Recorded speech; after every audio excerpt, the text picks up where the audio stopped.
It is one of the largest displacement crises in the world. According to the UN, almost 8 million people have left Venezuela since 2014. I'm Anelise Borges, and on this episode of The Stream, we connect with young Venezuelans who stayed to discuss what life is like in the country and what they expect from the future.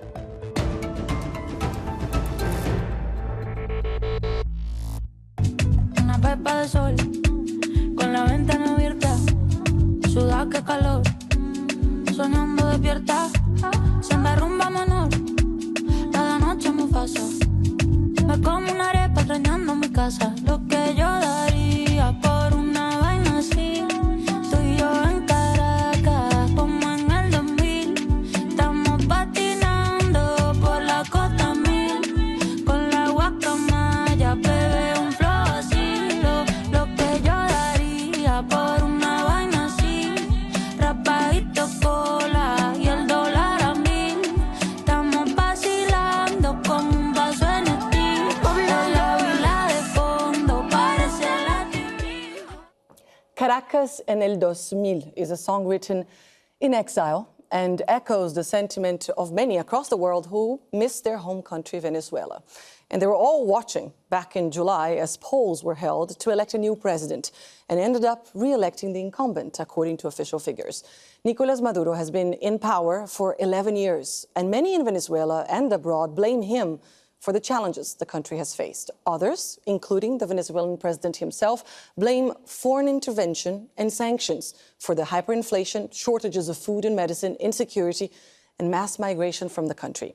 Today, we will most likely not establish who is right, but we will get to listen to young Venezuelans to understand where their hopes lie. And all our guests are joining us from Caracas today. Samuel Urbina is a graduate of International Relations and researcher at the Instituto de Estudios de América Latina y el Caribe. Germán Rodriguez is a law student at the Central University of Venezuela. And Camila Godoy is a psychologist and a recruiter at a marketing agency. Thank you all so much for being part of the stream today. Germán, I'd like to start with you. If I were to ask you, what is life like in Caracas today, especially for a young person, what would you say?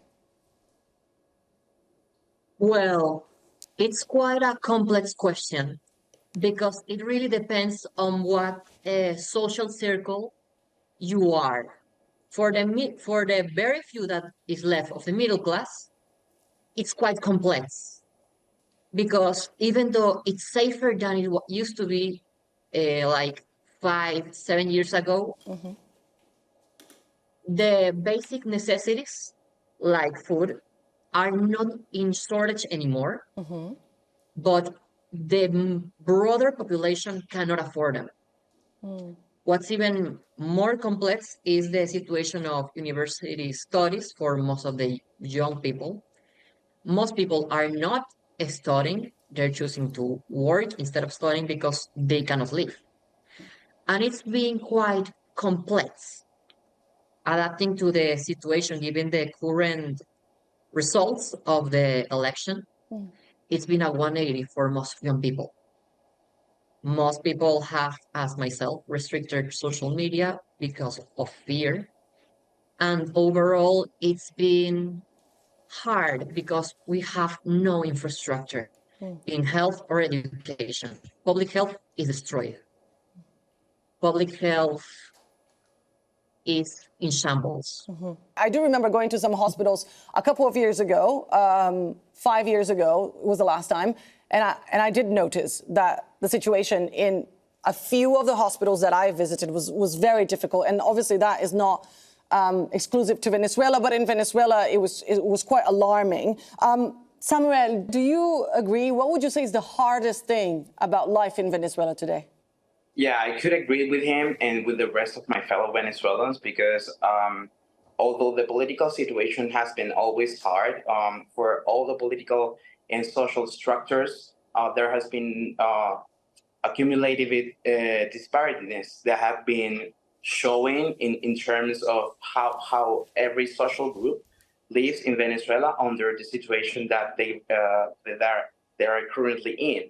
So, for example, it's not the same struggle for a middle class person in Venezuela or in Caracas, the situation for example, a lower class working man or salaryman in some of the other regions or cities in Venezuela, but especially and specifically in Caracas, we have seen that although the shortage in goods and groceries has been decreasing, it is actually true that we cannot simply afford what would be considered as our monthly grocery supply or purchase, because it is unavailable for our salary to achieve such thing, and it's quite complicated indeed. Yeah.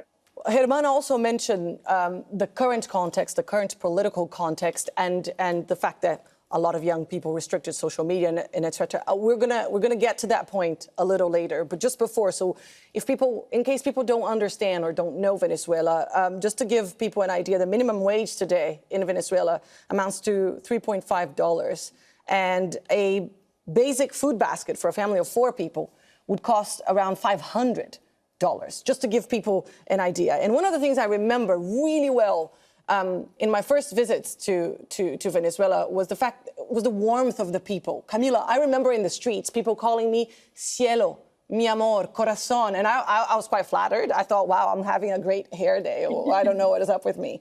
But I remember that changing over the course of the years. And in my last visits, I didn't get that anymore. I noticed the challenges and the difficulties were etched on people's faces. I wanted your opinion as a psychologist, how all these compounding crises that we've been talking about in terms of Venezuela over the years, how have they affected Venezuelans? As you say, we tend to be very warm people. We tend to try to make the best of everything in life, but you can do so much with the situation you currently have. You have a shortage in food, in the economy. As you were saying, the minimum wage is practically non-existent. You don't have the safety to be on the streets at night or even in the evening, because you don't know if you're gonna be safe or not. So at the end of the day, that takes a toll in everyone, and that being open to others, being warm to others, takes a step back, because that is not a priority anymore. The priority is now doing what I can to survive, to say it in a way. So that has taken a toll, a really big toll in everyone. And you can see it in the street. You can go out right now and you're probably gonna get in a fight or in a discussion with someone because you were just, asking for permission to go to the other side of the street. So people are very on edge, and that is a result of the right now crisis that we have. As we said at the start, almost 8 million people have left Venezuela over the past 10 years. Germán, I believe you were among them. You left Venezuela for a brief period of time. I believe you went to Argentina. Can you tell us why you did that? Well, in 2017, there was a basic necessities shortage never seen ever in our history. It was so bad that even my family, that is Uruguayan, needed to seek refuge in Argentina, given the high cost of living in Uruguay. We didn't have necessities like milk, harina pan, basic meat. It was so bleak that we did not see the possibility to have a future. My mother, that is a geologist, she could not find a decent job living here. So we emigrated for over a year until the family we had left informed us of a job opportunity. It was something I never seen in my life, because my whole life I've been quite privileged, to be honest. But it got to a point that even I can say that it was rough. And had I stayed here, my life would have been harder for that year. Really, really hard. But again, you're back and you're trying to make it. However, many people can't afford to come back, at least yet. Some can't afford to actually leave. So it's a very, you used the word complex at the start. Samuel, I wanted to share one scene that is actually very common across social media. Take a look.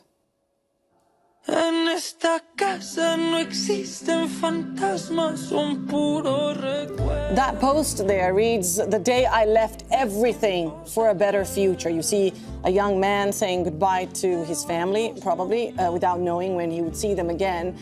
The opposition this year, the political opposition in Venezuela, actually campaigned on this, on the idea of the sons of Venezuela returning. And they were quite successful in the sense that many people identified with that. I wanted to know, Samuel, your view on this. Who's responsible for this massive exodus of people out of your country? Well, it's quite complicated to address some single actor or some single responsible for all this situation of the quote unquote humanitarian crisis. But I mean, you could call it meta crisis, which is like a series of interconnected crises that affect the world simultaneously, and such as the climate crisis, the economic crisis, the governance crisis. But youth, specifically here, had been experiencing some of the worst economical crises in our political history. So it's not something when you look at it from above, you could see that it's not normal. Therefore, our responses to all of that had not been so normal. So we have been fleeing the country, searching for better opportunities. Some have left the country, some have not left the country, such as myself. I've been here since the beginning of the crisis. And I can pretty much tell you that I'm one of those who have been striving since the very beginning. And I can tell you that, yeah, although emigrate is indeed a solution, there's a part of us that had been creating and developing some sort of new resilience paths in order to overcome and just to thrive throughout the whole crisis here in Venezuela. But while you say you're trying to thrive, you have the stacks, all the odds stacked against you, right? There are so many challenges in terms of attempting to thrive. And as Germán mentioned at the start, loads of people in this particular context of the elections feel as though right now, off the back of the elections and these contested results, the atmosphere is a little bit more tense. I mean, following the results, which are still being contested, the opposition actually says that the government launched a crackdown on journalists, notably, and the response was this. Take a look. Hola, soy la Chama.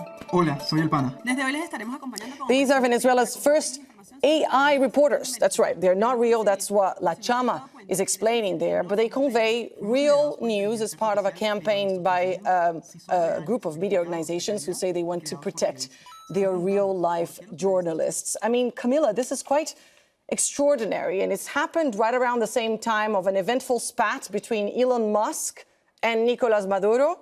The former called the latter a clown and a dictator. The latter asked the former to join him in a fist fight.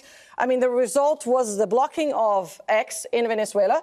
I wanted to ask you, how important is social media to Venezuelans, to young Venezuelans today? Germán said he had to make his profile private. How comfortable and confident are you today when expressing your opinions online, for example?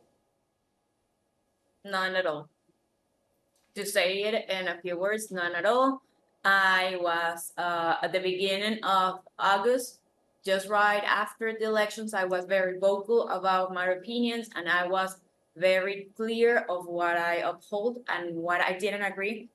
But after 1 week, I stopped doing that because I could see from my house people getting taken away on the streets by police officers because they were probably had something in their phones that didn't agree with the official regime of the government. So it's really hard because at the end of the day, social media is what we have to communicate because we have a very closed circuit on what is TV and what are the news. So many people don't get international news because we are deprived with that. But if we have social media, we can access that. What happens that after these communications between Elon Musk and Nicolas Maduro and many other important people in the social media system or ecosystem, for saying something, we have been getting less and less views of the entire world. And we have been speaking less and less and less. And that's why many of the Venezuelans that are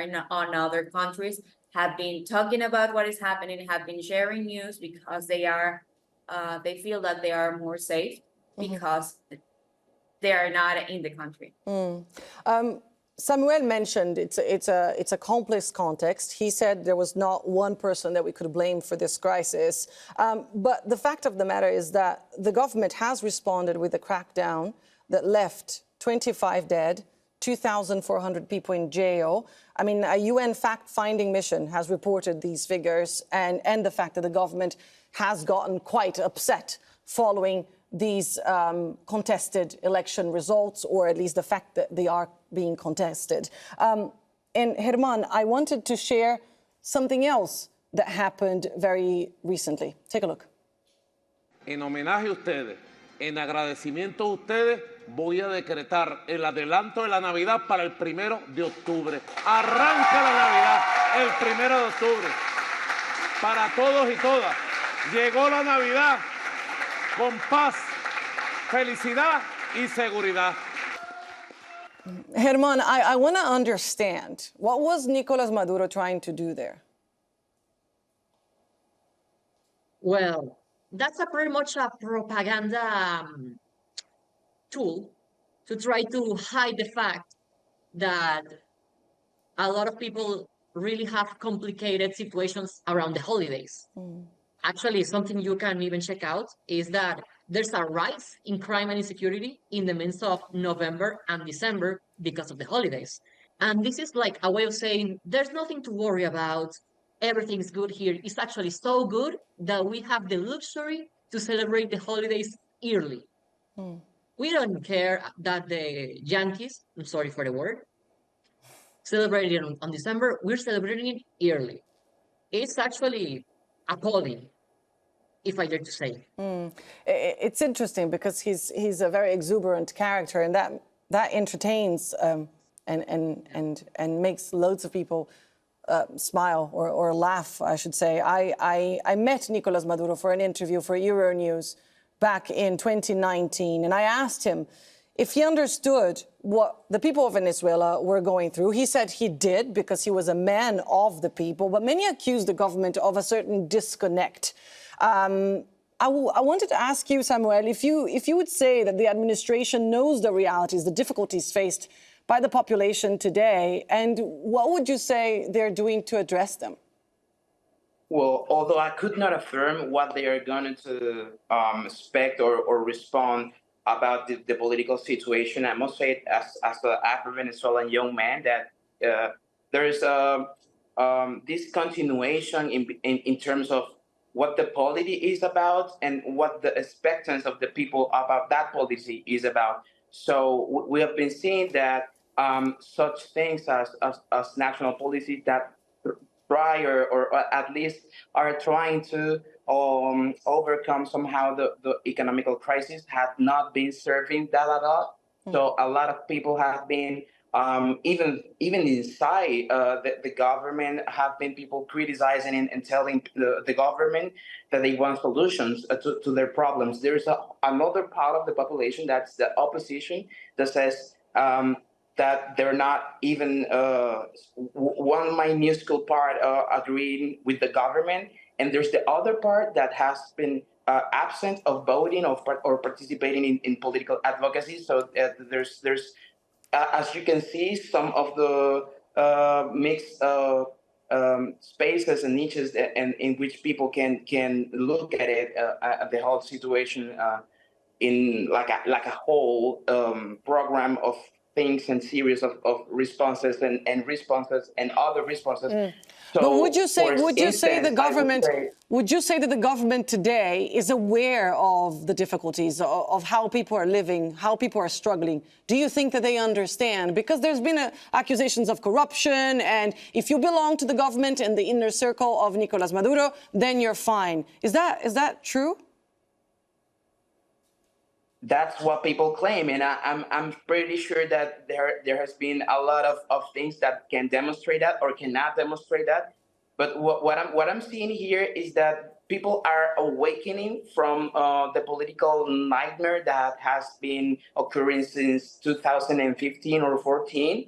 And even, as I told you, people inside the government have been recognizing that there's a lot of corruption inside the government and outside the government that has been leading to ultimately to worsen the crisis that we are already in. But the government had been like creating these scapegoats somehow to describe or to somehow select or identify some other responsibles for the accusations of robbery, rivalry, and corruption that there are not themselves per se. As you can see, there's accusations about foreign intervention and political intervention from foreign nations. So there's a lot of scapegoats, as you can see. Yeah. The fact that in terms of blaming foreign nations for the situation in the country, I heard a lot of that from the government of Nicolas Maduro. I want to give you each a chance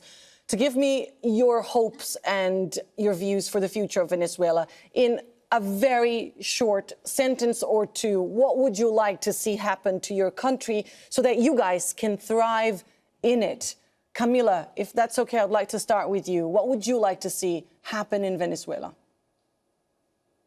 Overall, I think that there are two aspects: an economic change and a social change, because of course the economy is really messed up, and as I mentioned before, there's really hard to thrive. There are no credits at all. Even thinking of having a car, it's nearly impossible. So it's hard, but the change in society, as you were saying, the change of the warmth of the people and the change in the mindset of Venezuelans, it's very important, because as we've been talking, there are corruptions in many levels of society. Even in the man that sells you bread, they try to sell it at a different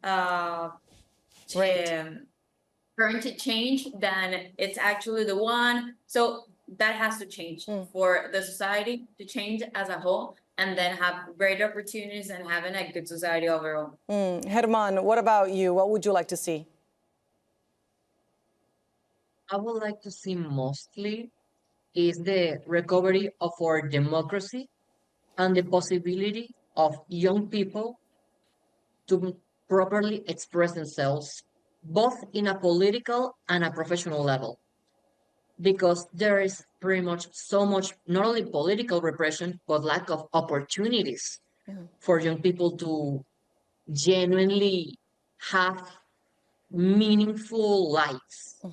It's really complex, for example, to be an artist. It's really difficult to be a professional with the current economical situation. And all of these problems stem from political corruption that we're currently living. Samuel, what would you like to see happen in Venezuela in the years to come? Well, in the years to come, I would like to see a betterment in our economy, and mostly I would like to see the awareness and the improvement of a new consciousness among young people that can identify politics as a tool to better nurture their environment and to really create a society in which we can all live despite all political differences and despite all the things that may or may not separate us. But I would like really to see how this young generation of Venezuelans can make a positive change towards the benefits of all as a society. And so do we, of course. Samuel, Germán, and Camila, thank you all so much for being part of the stream today. Thank you. And thank you all for tuning in. Don't forget to keep the conversation going online. You can send us your questions and suggestions with the hashtag or the handle AJStream. Take care, and I'll see you soon.